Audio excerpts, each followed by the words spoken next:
ওদেরকে খুশি করার জন্য আহাদ আহাদ শব্দটা তুমি মুখ দিয়া আর বলবা না রে বেলাল, ওদেরকে খুশি করার জন্য তুমি একবার ওদের দেবতার নাম বলে ফেলো।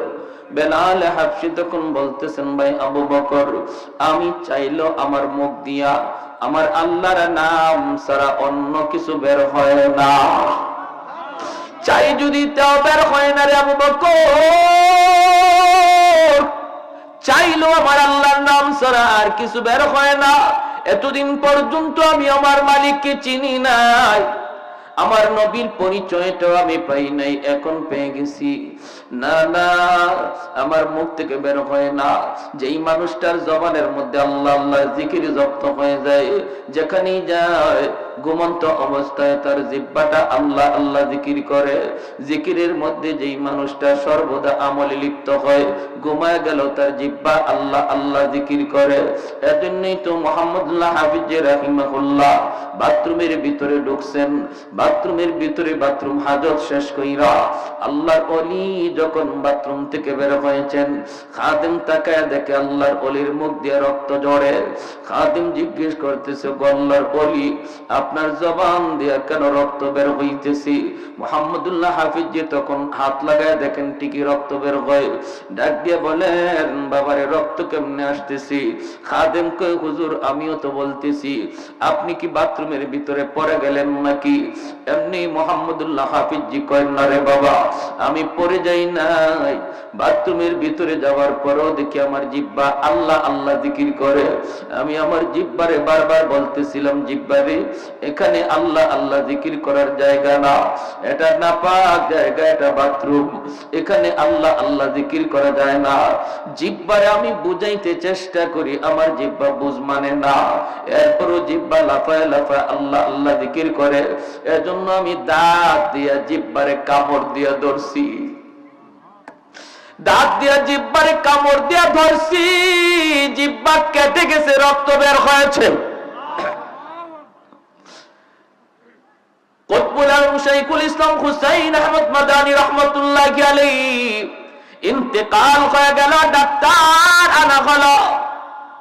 ডাক্তার আইসা যখন চেক করে বডিটার মধ্যে রূহ আছে না নাই, পালসে হাত দেয়, দেখে পালস নাই, লোকটা মারা গেছে।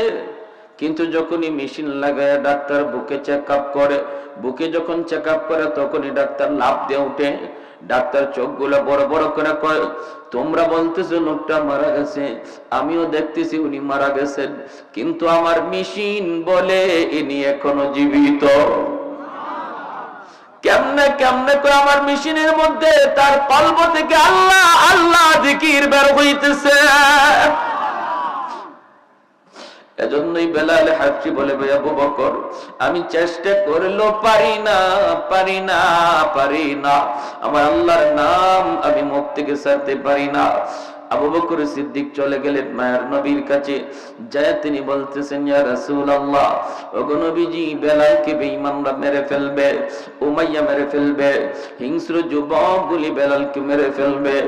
নবী গো, আপনি আমাকে অনুমতি দেন, আমি উমাইয়ার কাছ থেকে বেলালকে কিনে নিয়ে আসব।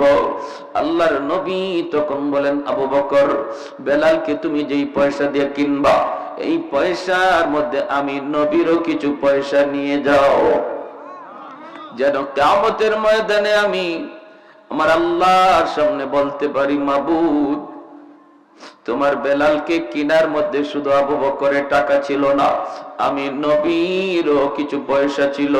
এরে আবু বকর, জানো না, জানো না আমার বেলালের দাম আমার আল্লাহর কাছে কি পরিমাণ। এত দামি হয়ে গেলেন বেলাল, এত দামি হয়ে গেলেন ঈমান আমলের কারণে। আর আবু জাহেলের ঈমান না থাকার কারণে দামি মানুষটা এত নিকৃষ্ট হয়ে গেল, আর কম দামি মানুষটা ঈমান আমলের কারণে এত দামি হয়ে গেল। আমার নবী মদিনার মসজিদের ইমাম, নবীর পিছনে ইকামত দেয় বেলাল হাবশী, আল্লাহু আকবার। মদিনায় মায়ার নবী, দয়ার নবীর পার্সোনাল সেক্রেটারি হয়ে গেলেন বেলাল, মায়া নবীর পিএস হয়ে গেলেন বেলাল। এমন পিএস হলেন, আমার নবীর সাথে যেই সাক্ষাৎ করতে হতো বেলালের পারমিশন লাগতো। এমনকি আবু বকর সিদ্দিক যদি নবীর সাথে দেখা করতে হতো তবু বেলালের পারমিশন লাগতো। হযরত ওমর ফারুক যদি আমার মায়ার নবীর সাথে একান্তে দেখা করতে হতো বেলালের পারমিশন লাগতো। আল্লাহু আকবার। আর একটু জোরে কন্যা আল্লাহু আকবার। এত দামি আল্লাহ তারে বানায় দিচ্ছেন, এত দামি। মায়ার নবীর কাছে মানুষজন দেখা করতে আসে, বেলাল সবার মেহমানদারি করেন। কখনো কারো কাছ থেকে ধার এনেন, কখনো কারো কাছ থেকে ঋণ এনে বেলাল ওই মেহমানদেরকে মেহমানদারি করতেন। এইভাবে মেহমানদারি করতে করতে একবার এক ইহুদির কাছে বেলালের অনেক টাকা, বেলাল ঋণী হয়ে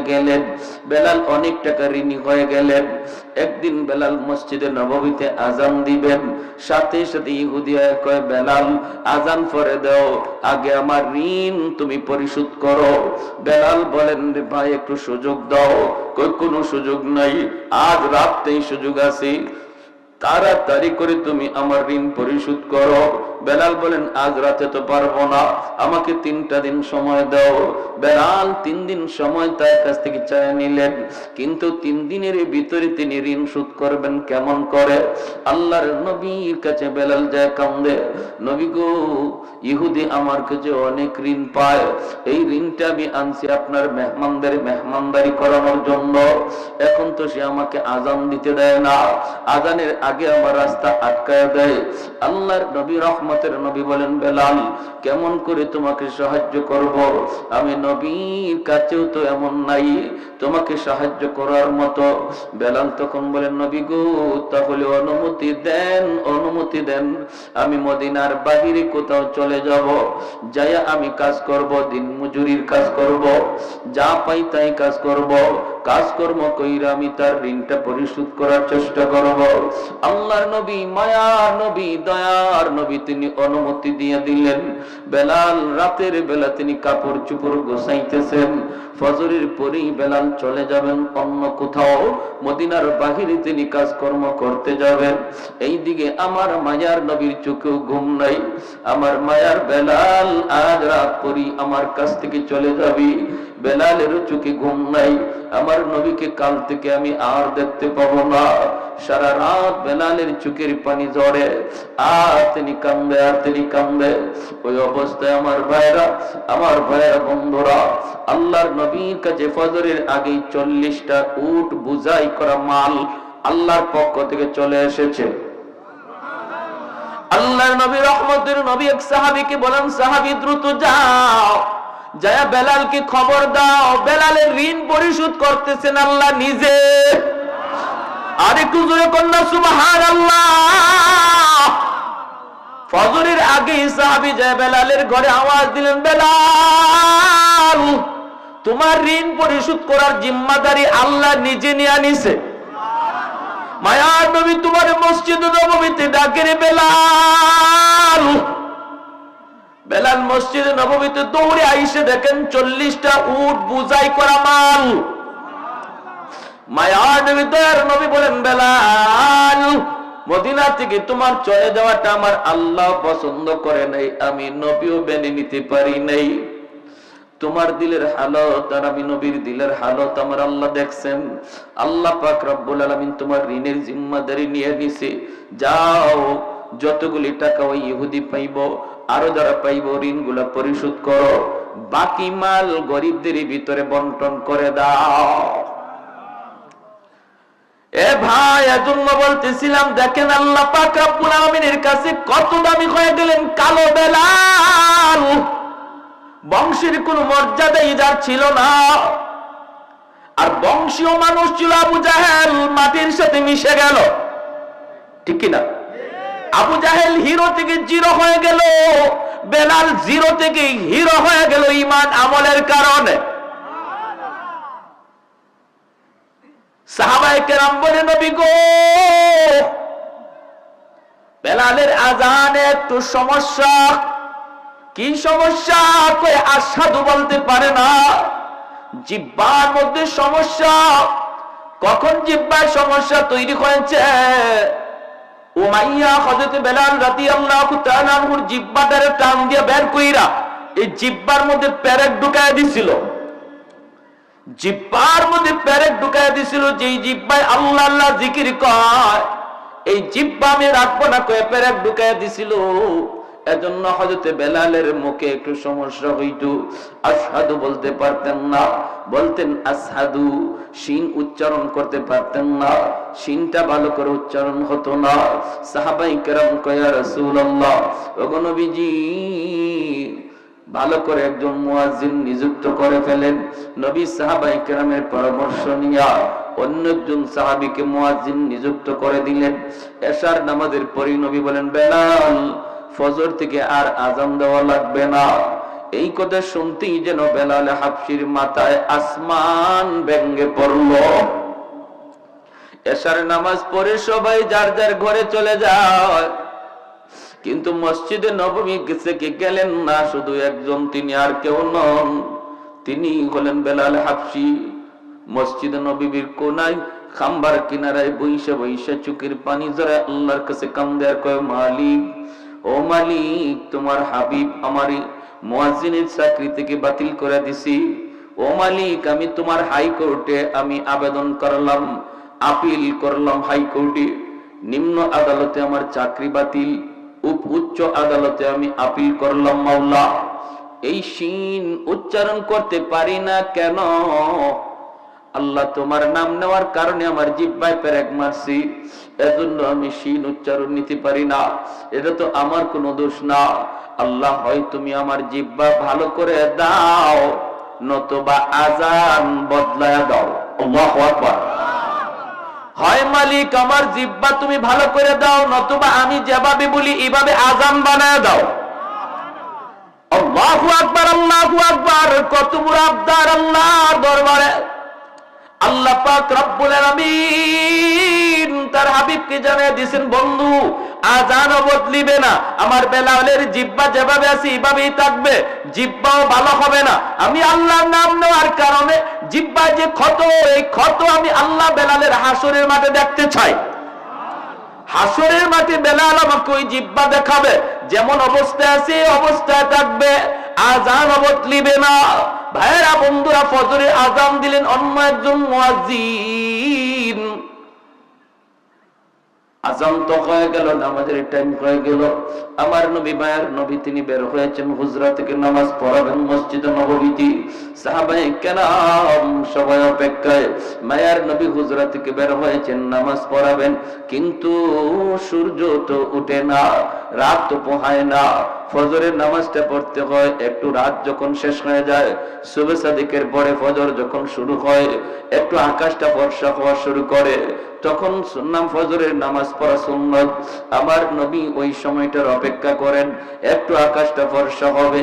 কিন্তু না না, অন্যদিন যেই টাইমে আকাশ ফর্সা হয়ে যেত, আজ ওই টাইমে আকাশ ফর্সা হইতেছে না, অন্ধকার শুধু আরো বাড়তেছে, অন্ধকার শুধু বাড়তেছে।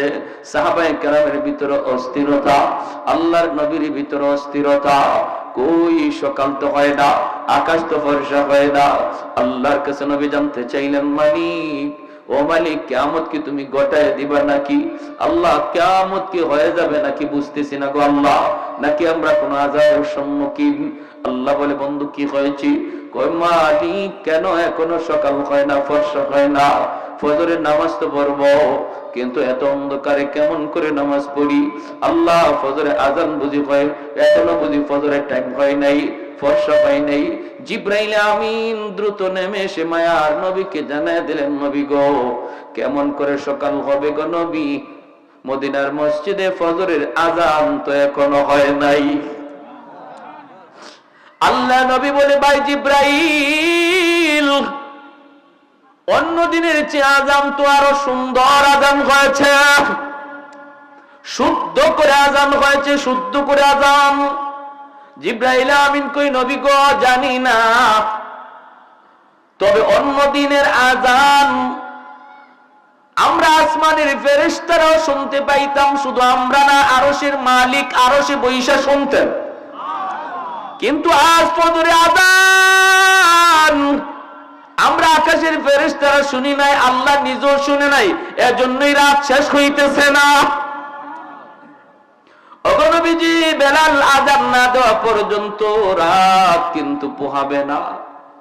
মায়ার নবী, দয়ার নবী কয়, বেলাল, আমার আল্লাহর কাছে এত দাবি হয়ে গেছে বেলাল, আমরা তো বুঝতে পারি নেই রে বেলাল, দ্রুত আযান দাও।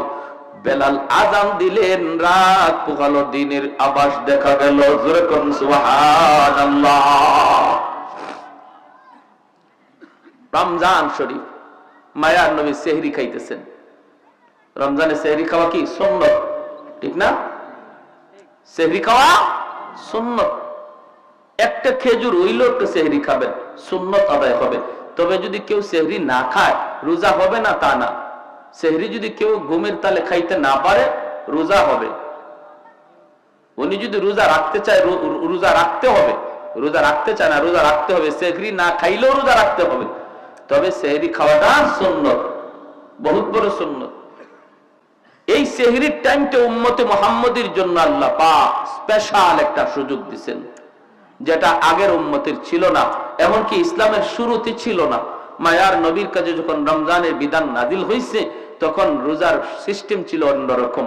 সিস্টেমটা কেমন ছিল? সিস্টেম ছিল সকাল থেকে নিয়ে সন্ধ্যা পর্যন্ত রোজা রাখবে। এরপরে ইফতার করার পরে যদি কেউ ঘুমায়া পড়ে, তাহলে আর খাওয়ার সুযোগ নাই। ঘুম থেকে উঠিয়া রাত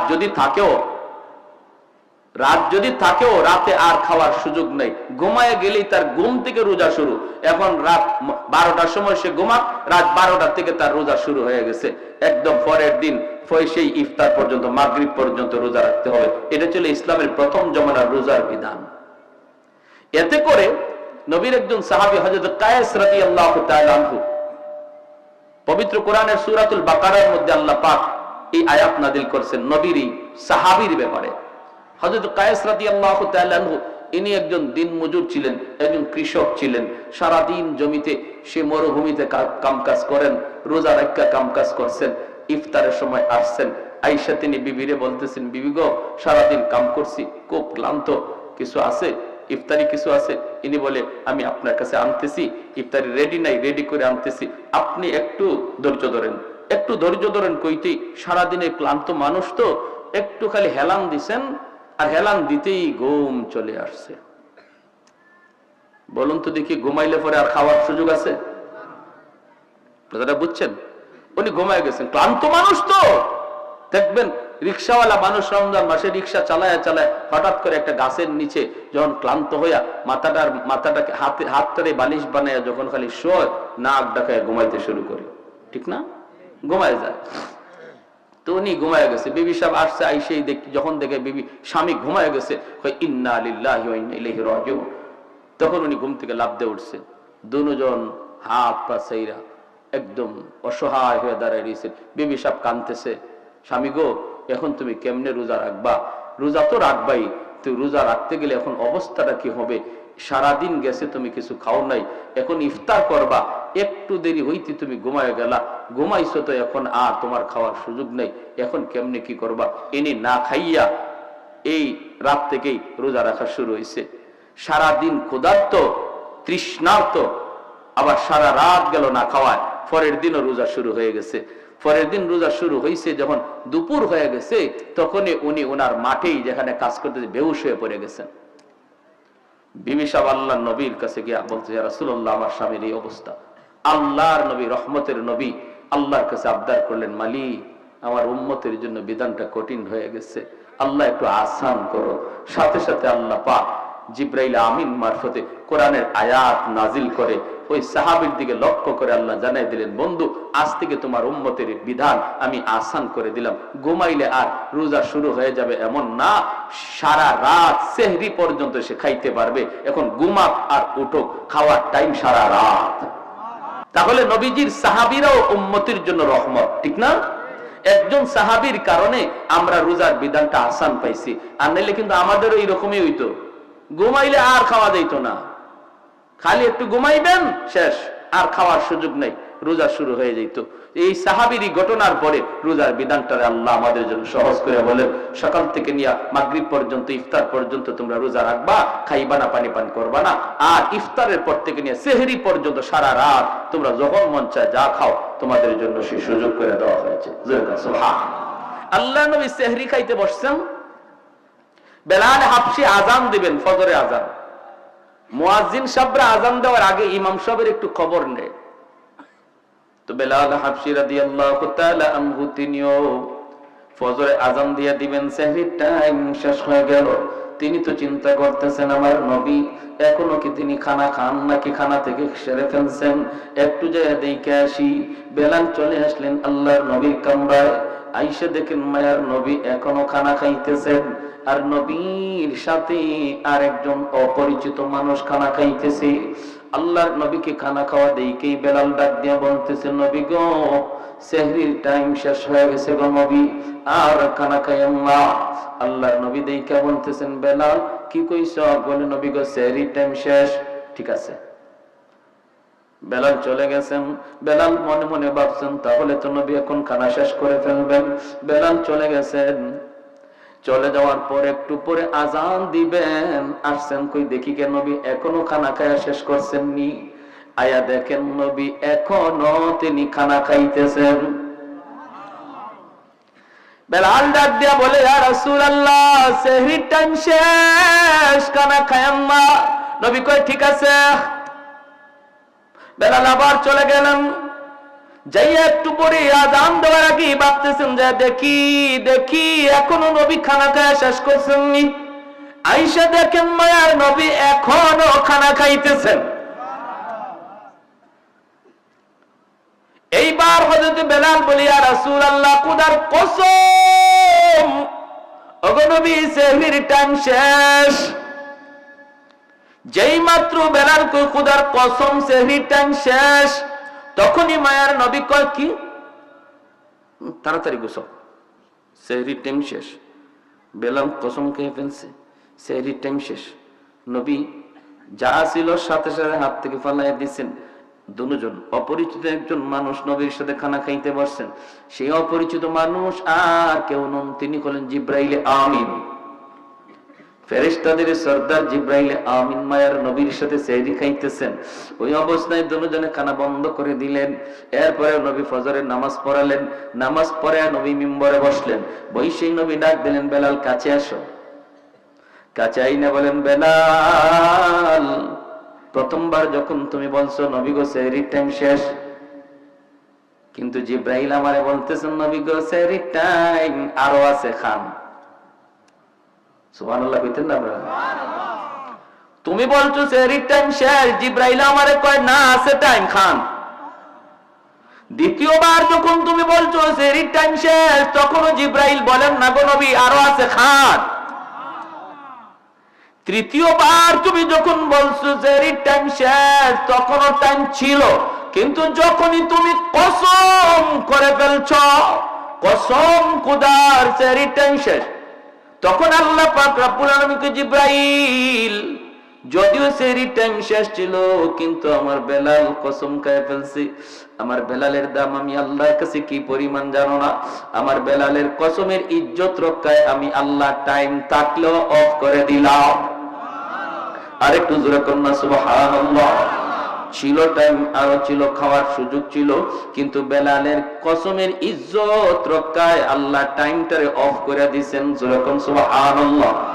আহাদুল লাইসা কামিসলি সামাদুন লাইসা কাফাদলি লিমানিল মুলকু তুগু ইতু সাজাওয়ার খুদাই তু খুদা ওয়ান্দায়ামি নি তু খুদা ওয়ান্দায়াসারি তু খুদা ওয়ান্দ জামিনি তু খুদা ওয়ান্দ সামাই তু রহিমি তু করিমি তু সামিঈ তু বসিরি তু মুইজ্জি তু মুযিল্লি তু মালিকিল আরশি বাজাই। একটু জোরে করুন আল্লাহু আকবার। এজন্য বলি রে যুবক, যৌবন কালটা হলো আল্লাহর ওলি হওয়ার বয়স। বেলাল হাবশী যৌবনে তিনি আল্লাহরে খুশি করে ফেলছেন, যৌবন কালেই তিনি জিরো থেকে হিরো হয়েছেন, যৌবন কালেই তিনি ছিলেন গোলাম, গোলাম থেকে মায়ার নবীর পার্সোনাল সেক্রেটারি হয়েছেন, যৌবন কালেই বেলাল মসজিদে নববীর মুয়াজ্জিন হয়েছেন। আল্লাহু আকবার জোরে কর। তোমার যৌবন কালটা হলো আল্লাহকে খুশি করার বয়স।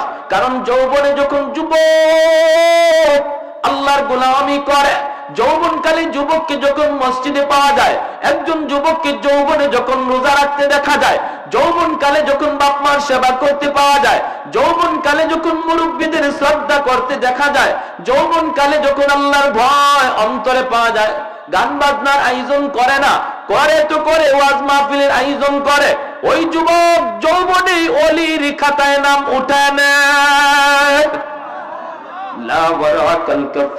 নবী বলেন, যার গুনাহ করার সুযোগ ছিল, সামর্থ্য ছিল, এরপর আল্লাহর ভয়ে যে যুবক গুনাহ করে না, সুযোগ ছিল রাতের অন্ধকারে জিনা ব্যভিচার করার, সুযোগ ছিল দরজা বন্ধ কইরা খানা খাইয়া মানুষের সামনে রোজাদার সাজার, সুযোগ ছিল দরজা বন্ধ করে পানি পান কইরা মানুষের সামনে রোজাদার সাজার, এরপর যেই যুবক যৌবনে আল্লাহর ডরাইয়া মানুষের চোখে ফাঁকি দিলেও আল্লাহর চোখে ফাঁকি দেওয়া যায় না, এই বিশ্বাস অন্তরে নিয়ে যে যুবক সর্বদা আল্লাহর ভয় অন্তরে রেখে চলছি, মায়ার নবী দয়ার নবী বলেন, ওই যুবকের কলিজার দিকে তাকাইয়া আল্লাহ পাক আসমান জমিন এখনো টিকায় রাখছি, নতুবা জমিন প্রতিনিয়ত আল্লাহর কাছে আবদার করে, মালিক আর কত আমি গুনাহগারের পায়ের আওয়াজ শুনবো, আর কত আমি সুদখোরের 5 তলা বিল্ডিং এর লোড নিব, আর কত আমি ঘুষখোরের 10 তলা বিল্ডিং এর লোড নিব। আলা কুল্লা ইয়াউমিন ওয়াল আরদু ইস্তাজিলু রাব্বাহু আবতালিউ ইবনা আদম ফি কারি, মালিক অনুমতি দাও, অনুমতি দাও, এই ফরিদপুরের গুনাহগার গুলির আমি জমিনের ভিতরে গিলে ফেলি, আমি সুদখোরের 5 তলা বিল্ডিংটা গিলে ফেলি, তুরস্কের জমিন 5 তলা 10 তলা বিল্ডিং গিলে ফেলেছে, সিরিয়ার জমিন 50,000 মানুষ গিলে ফেলেছে। আল্লাহ পাক বলে হাদিসে কুদসি, আল্লাহ পাক বলে শুধু তুরস্ক আর সিরিয়ার জমিন নয়, বাংলার জমিন, ফরিদপুরের জমিন, সিলেটের জমিন, সর্বকালের সর্বযুগের সর্ব জায়গার জমিন আল্লাহর কাছে আবদার করে, মালিক আর কত আমি গুনাহগারের পায়ের আওয়াজ শুনবো, আসবিরু ইলা মাতা আসবিরু, ধৈর্য ধরবো তো আর কত কাল ধৈর্য ধরবো।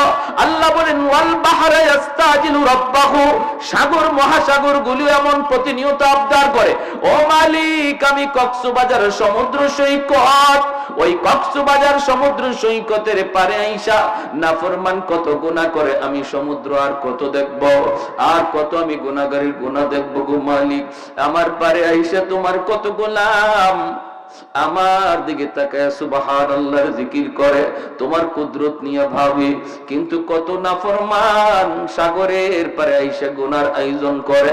ও মালিক, এই গুনাহগার গুলি জমিনে নাপাক করে ফেলেছে, আমাকে অনুমতি দাও, আমি পানি নাপাক জমিন পাক বানায় দিই।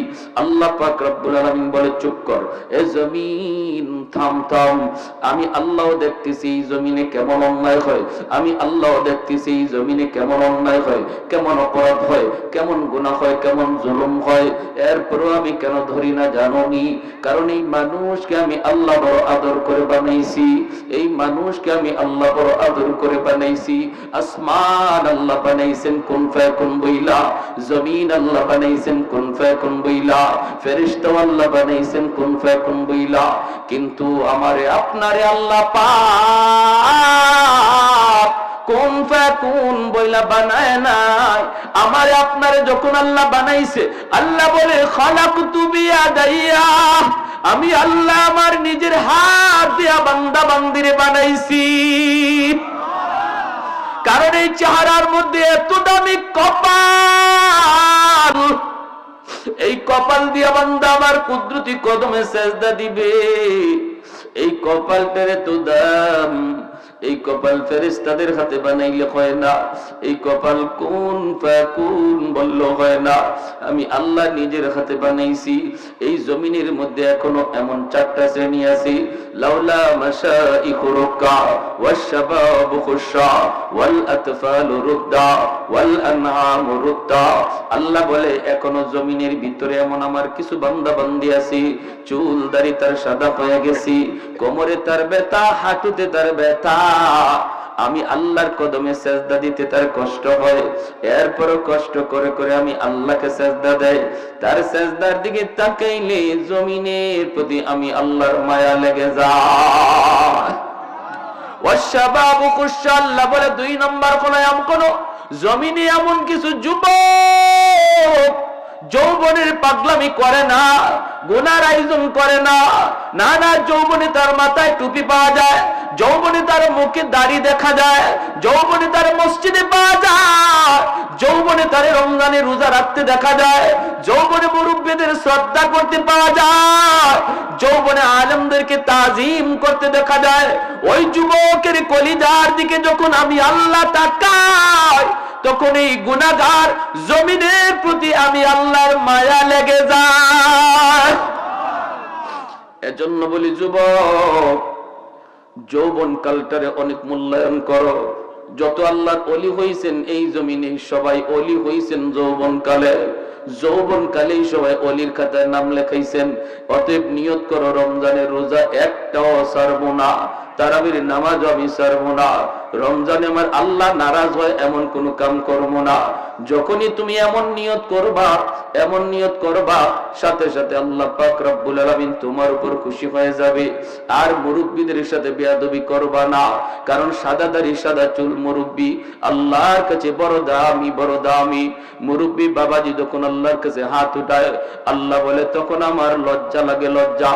আলী রাদিয়াল্লাহু তাআলা আনহু একজন মুরব্বির শ্রদ্ধা করছিলেন কেমনে?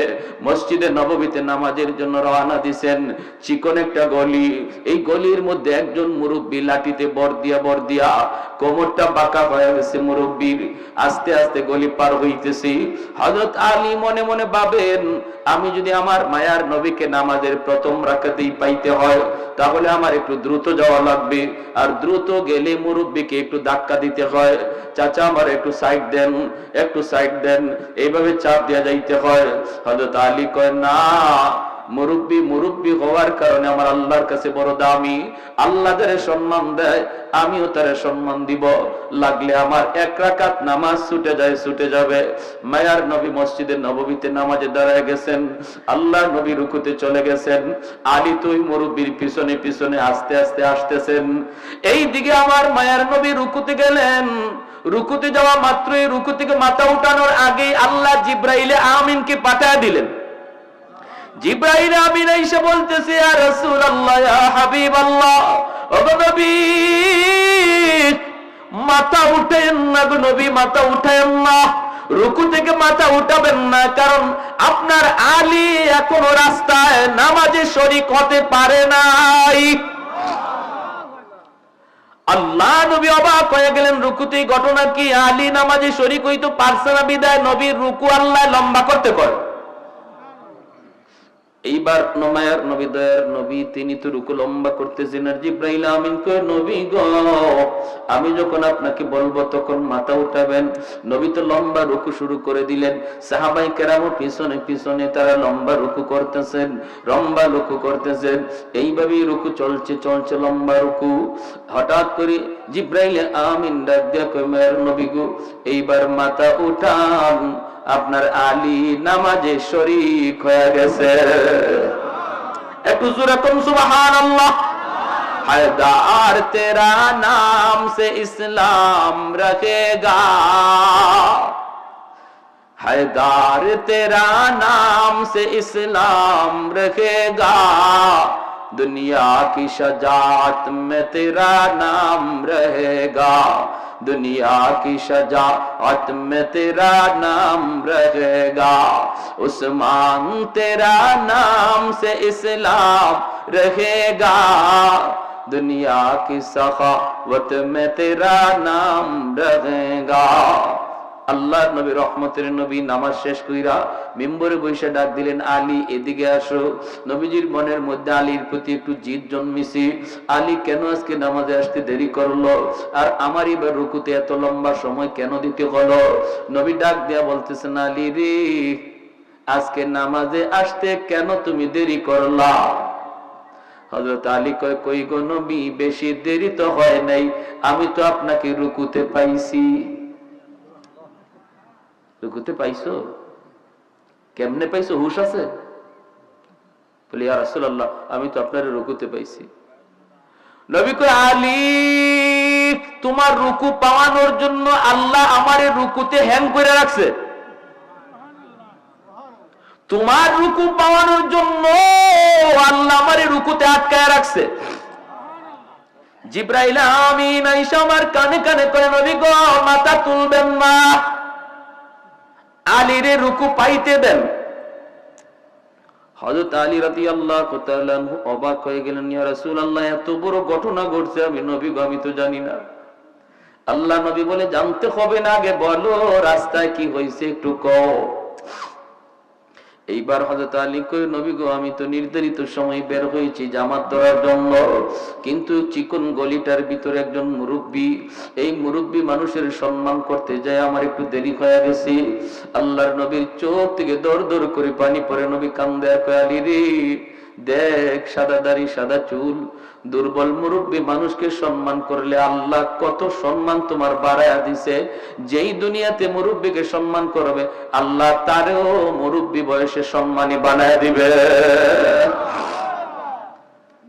এজন্য সাবধান, মুরব্বী বাবাজিদের সাথে বেয়াদবি করবা না। দোয়া নিবা, মুরব্বীদের দোয়ায় তোমার ভবিষ্যৎ আল্লাহ আলোকিত করবে, সামনের জীবনের পথগুলো আল্লাহ আহসান করে দিবে। ইকতে আল্লাহ এই আয়াতে বলছেন, তুমি যদি ঈমানের সাথে নেক আমল করো, তাহলে 1 নম্বর নগদ পুরস্কার যেটা, আল্লাহ দুনিয়াতে তোমাকে সম্মানী জীবন দান করবে। আমরা সবাই সম্মানী জীবন চাই, কারা কারা হাত উঠে আল্লাহকে দেখান। আল্লাহ, তুমি প্রত্যেককে সম্মানী ইজ্জতওয়ালা জীবন দান করো। আল্লাহ আমাদের ইজ্জতওয়ালা জীবন দান করো। কি রোজা সাইরা না রোজা রাখিয়া? জোরে কোন, রোজা সাইরা না রোজা রাখিয়া? তারাবি সাইরা না তারাবি হইরা? কারা কারা তারাবির নামাজ 20 রাকাত পড়তে রাজি আছে? সবাই সবাই সবাই হাত তোলেন। 20 রাকাত তারাবির নামাজ ইনশাআল্লাহ পড়ব তো ইনশাআল্লাহ। সাবধান, রমজান মাস আসছেই, কোরআন নাজিলের মাস, তারাবিতে কোরআন তেলাওয়াত হয়, আমরা তেলাওয়াত শুনবো, আর এই রোজা আর তারাবির দ্বারা আমরা আল্লাহর ওলির খাতায় নাম লেখায় নিব। আল্লাহর ওলির খাতায় নাম লেখায়। রমজান শুরু হওয়া মাত্রই 2-3টা তারাবি পড়াও, 2-3টা রোজা রাখেও যদি আল্লাহ আমাদের কাউকে নিয়ে নেয়, নিঃসন্দেহে সে আল্লাহ তৈরি জান্নাতের মেহমান হয়ে যাবে রমজানের খাতিরে। প্রবাসী যারা থাকে